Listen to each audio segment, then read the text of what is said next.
God is not a bully. Welcome to 25 Lessons I've Learned Before 25. If you're waiting for God to bully you into making a decision, I've got news for you.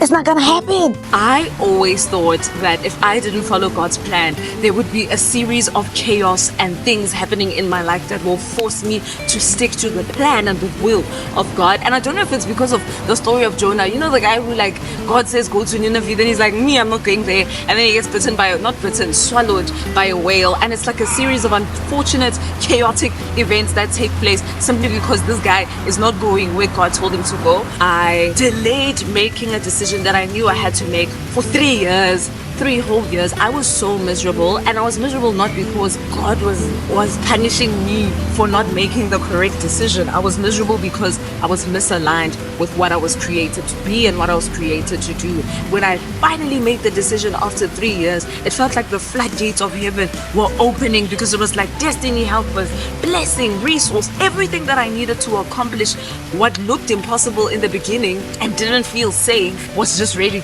and waiting for me. And if I'm being honest, the only reason that I ended up making the decision is because after 3 years of waiting for God to create an unfavorable scenario that would force me out of that decision that I was sitting in, it didn't come around. And I realized that God is not going to shove me into a corner and bully me into doing something that I don't want to do.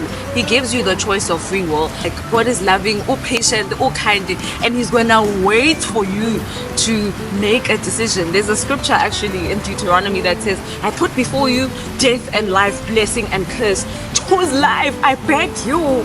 You know, because God's will at the end of the day is not automatic. Like, yes, His plans for you are good, but you have to make the decision to choose the good. So it's your responsibility to make sure that your heart is aligned with God. You're in your word, you're praying and asking, seeking counsel, so that when you do make decisions, they're the best possible thing that you can do. And the word says that everything works out for the good of those who love God and are called according to His purpose. For as long as I love God, I'm doing it for His glory, and it's something that I believe is aligned with the purpose that I've been placed here to fulfill.